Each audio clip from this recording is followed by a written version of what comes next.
Olá, como vai você do outro lado da tela? Tudo bem? Eu sou o Fábio, meu apelido é Monstro, eu sou professor de Geografia e o título da aula de hoje é a Amazônia, a maior floresta tropical do mundo, nas palavras do professor Aziz Absaber, o maior reduto de biodiversidade, o maior cinturão de biodiversidade do planeta. Aqui já vale uma pequena correção, que a maior floresta do mundo em área, em extensão, é a floresta de taigas, é a floresta de coníferas lá na Rússia. De fato, ela é mais extensa territorialmente do que a Amazônia, mas na categoria floresta tropical, de fato, a Amazônia é a maior floresta do mundo em termos de variedade de espécies, nada se compara à Amazônia, tá bom? Vamos lembrar que ela é classificada como uma floresta tropical pluvial, a maior floresta tropical pluvial do mundo, né? Lá no inglês eles traduzem a Amazônia como rainforest, né? A floresta da chuva. Porém, essa classificação tropical pluvial, ela é pouco ou não mais utilizada. Hoje, normalmente, nós falamos, em termos oficiais, classificação de vegetação oficial, como uma floresta ombrófila densa, ou seja, ombrófila significa amiga da chuva. Então, é uma vegetação adaptada a muito calor, a muita umidade, a muita chuva, um ambiente de mata fechada. Claro, isso se refere a uma vegetação adaptada a esse tipo climático. Isso você não pode esquecer em hipótese alguma. Nós estamos falando que na Amazônia predomina, claro, um clima do tipo equatorial ou equatorial úmido. Se você observar aqui, ó, o climograma, onde a curva representa a temperatura ao longo dos meses do ano e as barrinhas representam as chuvas nesse climograma, então você percebe que na Amazônia predominam médias de temperatura elevadas o ano inteiro, ou seja, uma baixa amplitude térmica anual. Varia pouco a temperatura ao longo do ano. E as barras de chuvas, ó, elas são elevadas o ano inteiro. Então, isso significa que a Amazônia se caracteriza por chuvas abundantes anuais, chuvas regulares, em grande quantidade, chove muito, chove o ano inteiro. É claro que você tem que tomar um certo cuidado, porque a Amazônia, turma, veja, ela tem milhões de quilômetros quadrados, ela é gigantesca, ela é continental. Então, é claro que existem muitas variações climáticas, existem muitas variações de vegetação, de paisagens, de solos, de relevo na Amazônia. Ela é muito variada, né? Então, existem, por exemplo, na porção ocidental da Amazônia, um clima equatorial super úmido. Existem ali, ó, aqui em Roraima, na fronteira ali com a Venezuela, uma região de altitudes mais elevadas, um clima tropical com chuvas menos abundantes. Então, o regime climático varia muito, assim como a paisagem vegetal. Porém, repito, há um predomínio de um clima equatorial, com médias térmicas, médias de temperatura elevadas o ano inteiro, e é um clima úmido, né? Um clima equatorial úmido. Lembra que um clima úmido, ele não está associado necessariamente a grande quantidade de chuva, mas as chuvas regulares, as chuvas anuais, as chuvas presentes em grande parte do ano. O período seco, a estiagem na Amazônia é um período muito curto, né? Então, nesse caso, são chuvas bem distribuídas, são chuvas regulares, e no caso da Amazônia em especial, também em grande quantidade. Então, a vegetação amazônica, claro, ela acaba sendo reflexo desse quadro climático marcante dessa região equatorial. Tanto é que, se você observar no mapa mundi, essas florestas ombrófilas densas, em sua maior parte, elas se estendem ao longo da linha do Equador. É claro que nem todas, por exemplo, a Mata Atlântica, né? A Mata Atlântica também é uma floresta ombrófila densa que se estende, reparem, por toda a costa litorânea brasileira, do Rio Grande do Norte até parte ali do norte do Rio Grande do Sul, né?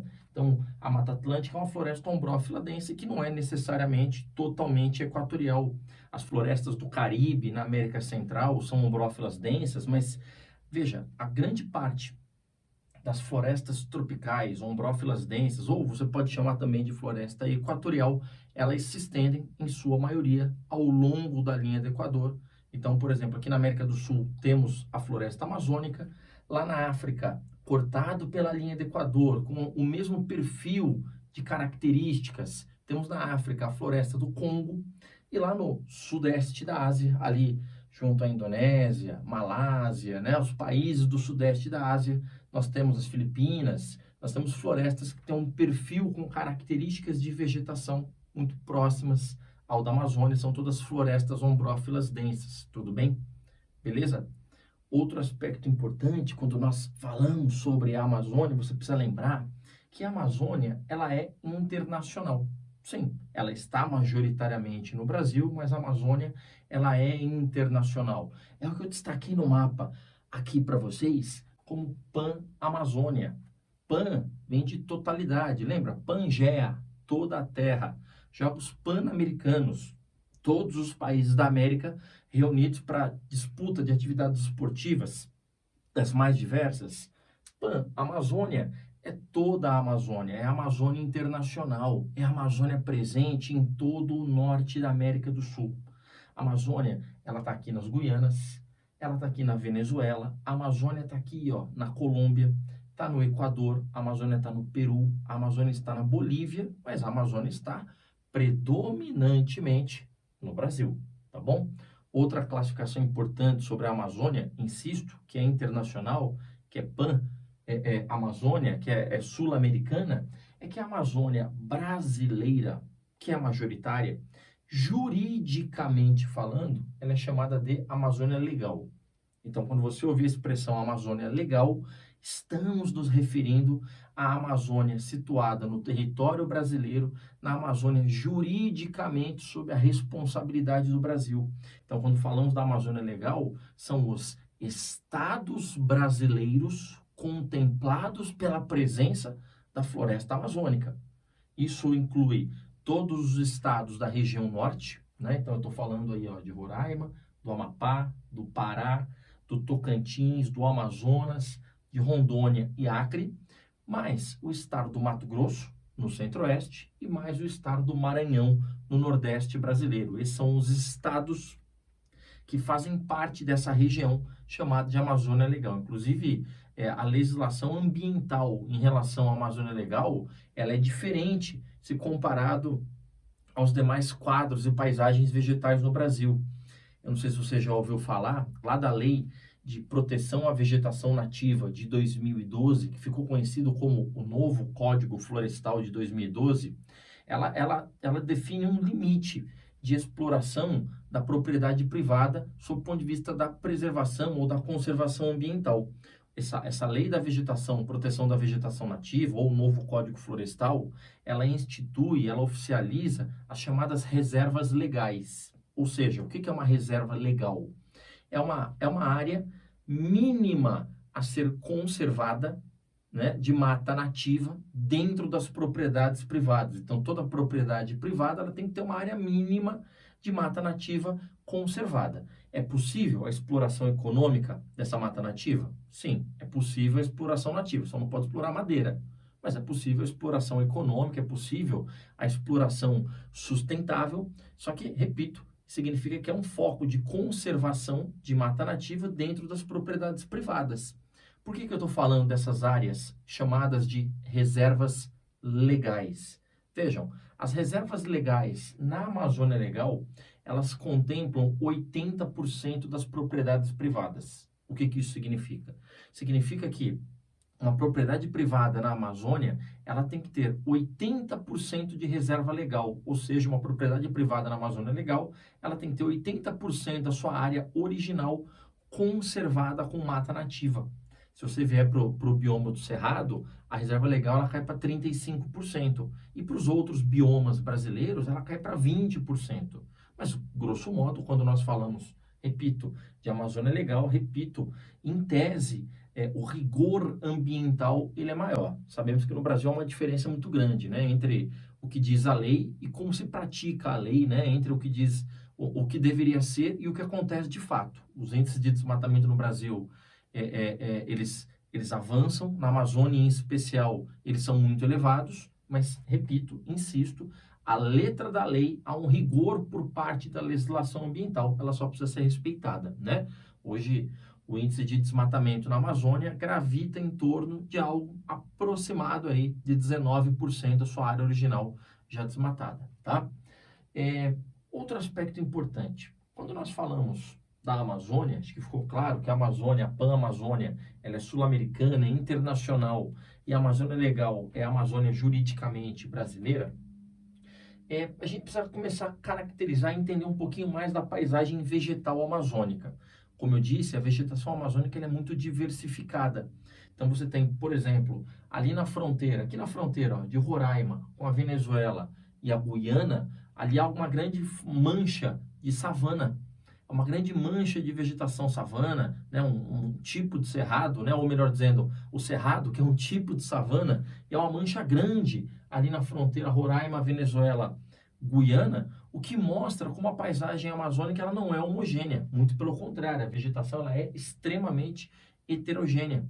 Tem algumas manchas de vegetação rasteira em áreas de solo bem arenoso, então você encontra a vegetação rasteira, você encontra o cerrado, mas na Amazônia há um perfil dominante do extrato arbóreo. Ou seja, quando eu falo que é um perfil dominante do extrato arbóreo, veja, nós estamos falando de uma floresta, de uma mata.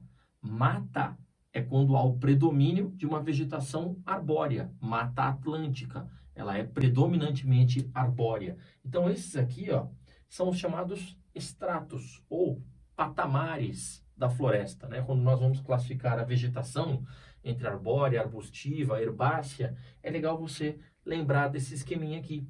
Veja, quando nós falamos da altitude zero, ou seja, grosso modo, não sob o ponto de vista da altitude em relação ao nível do mar, aqui eu estou marcando a estatura da vegetação.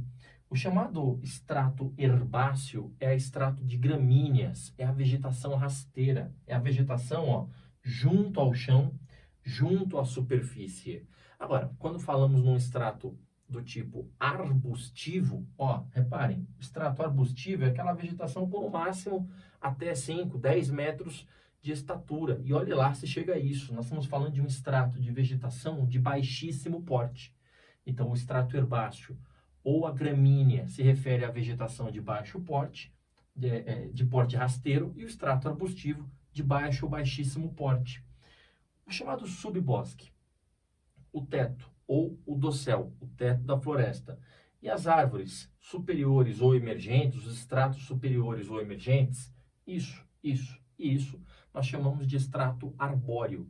O extrato arbóreo ele pode ser de médio e grande porte, né? Então, o subbosque é o extrato arbóreo de porte menor, de porte inferior, é o extrato chamado arbóreo inferior ou subbosque. Aqui nós temos o extrato do tipo teto ou dossel, que é o que a gente chama de teto da floresta. Quando você está na floresta amazônica, quando você olha para cima, assim, ó, você não vê a radiação solar incidindo de maneira direta sobre a superfície, porque são muitas árvores muito próximas umas das outras, ó.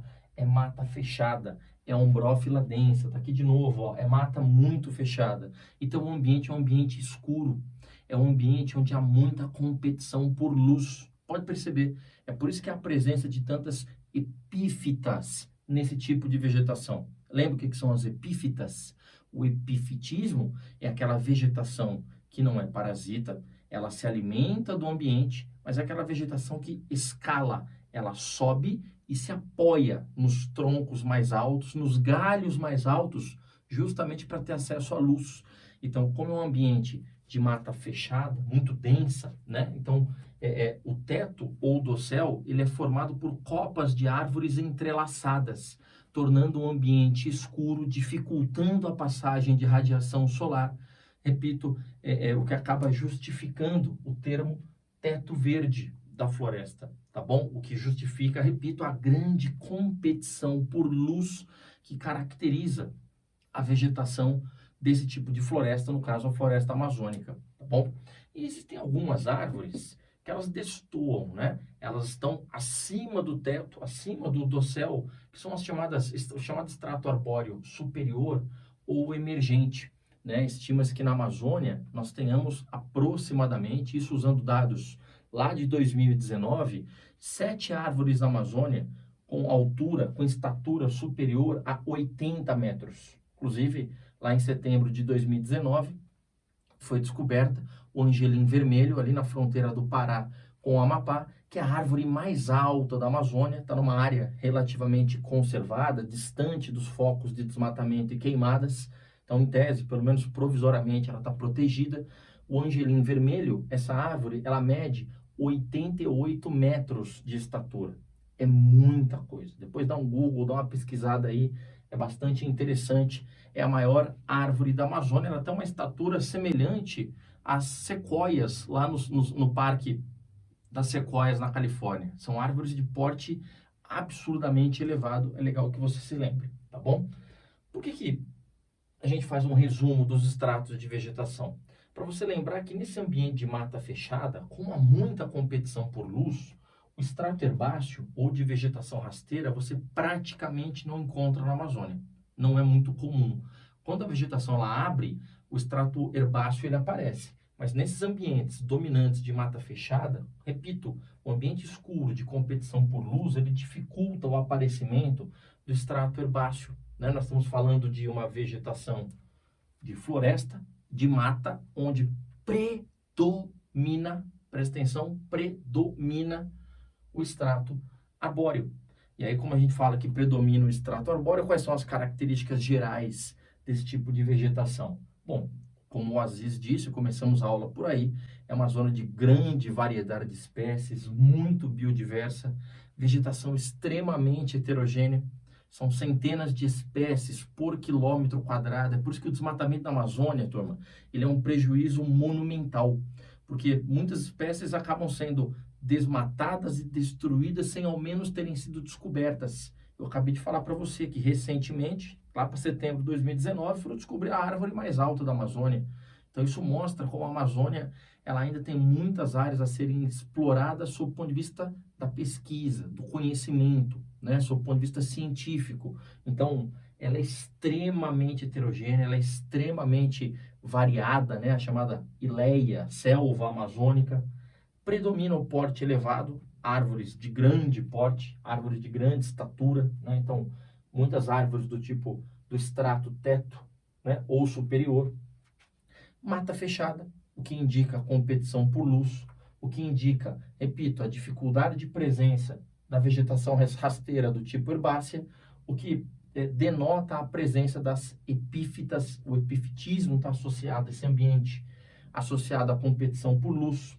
E ó, presta atenção, muitas latifoliadas, a vegetação amazônica, as florestas tropicais, ombrófilas, todas elas são de grande porte, mata fechada e latifoliadas, folhas largas, folhas gigantes. Essas folhas largas, as folhas gigantes, estão associadas a um tipo de vegetação que, por capturar muita água num ambiente muito chuvoso, há muita troca com o ambiente, há muita perda de água por transpiração. Então, muitas delas têm estômatos nas duas faces da vegetação. O estômato é aquele mecanismozinho de liberação de água presente na superfície das folhas da vegetação. Então, são folhas largas e com os estômatos abertos, justamente porque há muita perda de água, muita transferência de água por evapotranspiração. Então, precipita em larga escala, chove em larga escala, mas a vegetação também evapotranspira em grande quantidade. A troca de água ali na Amazônia, o ciclo hidrológico ali na Amazônia, ele é muito ativo, ele é muito movimentado, né? Não se esqueçam que é pela Amazônia que passam ali os rios voadores, né? Aquele deslocamento da massa equatorial atlântica com a massa equatorial continental impulsionada pelos ventos alísios, né? Então, aqueles fluxos de águas em larga escala, eles têm a Amazônia como rota. É na Amazônia que os rios voadores ganham robustez. Então, de fato, a água na Amazônia, ela é onipresente. Ela está em todos os espaços, né? É água subterrânea, os aquíferos, né? O aquífero, o sistema aquífero grande Amazônia, o SAGA, a bacia hidrográfica amazônica, que é a maior bacia hidrográfica do mundo, e os rios voadores. Então, a água na Amazônia, ela é atmosférica, dos rios voadores, da evapotranspiração, da vegetação, das folhas largas, das folhas gigantescas, latifoliadas, da precipitação. Então, é muita água atmosférica, É muita água superficial, maior bacia hidrográfica do mundo, a bacia amazônica, e o maior aquífero subterrâneo do planeta, o sistema aquífero Grande Amazônia, o maior reduto de água doce armazenada no planeta. Você precisa lembrar. Nós estamos falando de uma vegetação que é verde o ano inteiro, ou seja, ela é perenifolha. Se eu falei para você que não combina com a Amazônia a palavra seca, se chove o ano inteiro, ela é verde o ano inteiro. Ela é perenifolha. É claro que as árvores, elas perdem folhas. Claro que elas perdem folhas. Há muita queda de folha na Amazônia, né? A serrapilheira, grosso modo, ela é constituída em grande parte por folhas mortas, né? Presentes junto à superfície. Ela perde folha, mas ela não seca. Ela é sempre verdejante. Está adaptada a esse clima, que é um clima úmido. É uma vegetação do tipo higrófila barra hidrófila. E aí, para você lembrar o que é isso, desses conceitos, ó, eu te convido a observar esse desenho aqui. É aquela classificação clássica da vegetação em 3 patamares de acordo com o relevo. Lembra? Essa classificação é bem tradicional aqui na geografia. Observa aqui, ó, reparem. Nós temos aqui, ó, reparem, o nível do rio. Aqui, ó, é o nível do rio durante as cheias. Esse é o período quando chove em larga escala e os rios eles transbordam, eles enchem d'água. E aqui é um ambiente permanentemente seco dos planaltos da Amazônia, né? Essa vegetação, por exemplo, é o caso da Vitória Régia, é aquela vegetação dentro do rio, é aquela vegetação adaptada a um ambiente permanentemente alagado, é aquela vegetação adaptada a um ambiente cheio d'água, ou seja, essa vegetação, chamada de mata de Igapó, é uma vegetação hidrófila, com D de dado, cuidado. Então, a mata de Igapó é hidrófila porque nós estamos falando de uma vegetação dentro do rio. É um ambiente permanentemente cheio d'água, tá bom? Agora, nós temos aqui, ó, a vegetação na zona de várzea. Lembra? A várzea é a planície de inundação. Então, na várzea, já temos uma vegetação do tipo higrófila, ou seja, a vegetação higrófila com G de gato. Higrófila é a vegetação adaptada a ambientes excessivamente úmidos. Então, a hidrófila, a Vitória Régia, ela é hidrófila, ela é igapó, ela é dentro do rio, e a várzea, ela é higrófila, ela é adaptada a ambientes úmidos. Vamos lembrar que a mata de terra firme também é higrófila, também é adaptada a ambientes excessivamente úmidos. A diferença é que na mata de várzea, o alagamento ele é periódico. Aqui, ó, na mata de igapó, ele é permanente. E aqui na mata de terra firme, que é higrófila também, que é adaptada a ambientes excessivamente úmidos, como ela está numa zona de planaltos um pouco mais elevadas, então aqui não ocorrem o quê? As inundações, não enche d'água. Não significa que não seja biodiversa, muito pelo contrário, né? As árvores de maior porte, as mais biodiversas, elas estão aqui, ó, nessa zona de terra firme, conhecida também como caeté, né? O caeté ou caetê. Ela é higrófila, ela simplesmente não sofre com os efeitos, né, das mudanças nas gravitações do nível do rio associados às chuvas, tá bom? Então, vegetação adaptada a ambientes excessivamente úmidos, vegetação adaptada a ambientes alagados, é a vegetação hídrica, é a vegetação dentro d'água, é a vegetação aquática, tá? Só vale um complemento, tanto a vegetação de várzea em ambientes periodicamente alagados, quanto a vegetação de igapó, a gente pode chamar também, ó, como vegetação ripária, ou seja, a mata ripária é a chamada mata ribeirinha, é aquela vegetação em beirada de corpos hídricos, né? Aquela vegetação em beirada de rio, beirada de lago, beirada de corpos hídricos de uma forma geral. Então, as matas ciliares, elas são ripárias, né? A mata de igapó, a mata de várzea, são vegetações ripárias, são ribeirinhas, estão ali às margens, nas imediações dos grandes rios, tá bom? E aí, claro, para fechar esse assunto Amazônia com vocês, espero que você tenha entendido um pouco sobre disposição climática, denominação da Amazônia Internacional, Amazônia Brasileira, um pouco sobre quadro de vegetação, características das florestas ombrófilas densas, lembra? Sempre adaptada à amiga da chuva, ao excesso de água. Lembrar também da questão do nível de desmatamento da Amazônia. Eu desenhei para vocês aqui os estados da Amazônia legal. Vamos lembrar que aqui, ó, essa região é a região da Amazônia Ocidental, que é onde chove mais, é onde os níveis de preservação eles são mais elevados, ela está mais no interior da floresta. Porém, a beirada, a borda da floresta amazônica, conhecida como o Arco do Desmatamento, o Arco do Desflorestamento, que é uma área campeã, infelizmente, de queimadas, é a área por onde o escoamento da produção, claro, ele é muito mais fácil, ele é muito mais simples, por ser uma zona de borda, né? Uma zona fronteiriça da Amazônia, é justamente a área campeã de desmatamento na Amazônia, é a área mais desmatada na Amazônia, insisto, o arco do desmatamento ou do desflorestamento. Inegavelmente, são muitas as atividades econômicas que promovem o processo de desmatamento da Amazônia. Você tem a questão do garimpo, seja ele legal ou ilegal, né? As atividades mineradoras de grande porte, elas desmatam muito, sim. O processo de abertura de rodovias na tentativa de povoamento da Amazônia, do período militar para cá, teve um papel no processo de desmatamento, a expansão urbana, as madeireiras, legais ou ilegais, elas têm um papel indiscutivelmente no processo de desmatamento da Amazônia, mas nada se compara ao papel do gado, nada.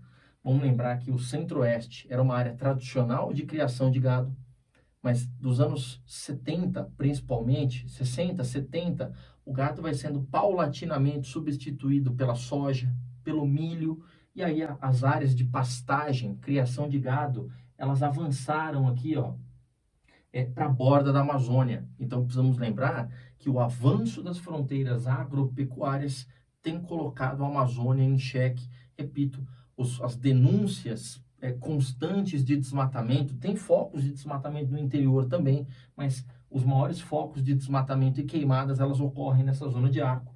Não é à toa que os estados, infelizmente, campeões de desmatamento, estão aqui, ó, no Pará e no Mato Grosso, que é por onde as fronteiras agropecuárias, elas avançam na floresta sempre pela borda, tá bom? Só uma coisa, eu ia deixar passar batido, porque o aluno vai falar assim, puxa, mas parece que eu aprendi em alguma aula que os solos da Amazônia são solos de pouca fertilidade, você não falou sobre solos da Amazônia, ó, eu estava deixando passar batido aqui. Só antes que eu esqueça, o gado, ele tem um papel preponderante no processo de desmatamento da Amazônia, menos do que a agricultura, muito por conta dessa base pedológica, dessa base de solo de baixa fertilidade predominante na Amazônia. Na Amazônia, predominam solos do tipo latossolo, né? Principalmente o latossolo do tipo amarelo. Veja, latossolo são solos de bom nível de desenvolvimento, são solos que sofreram muito intemperismo. Latossolo é solo que sofreu muita pedogênese.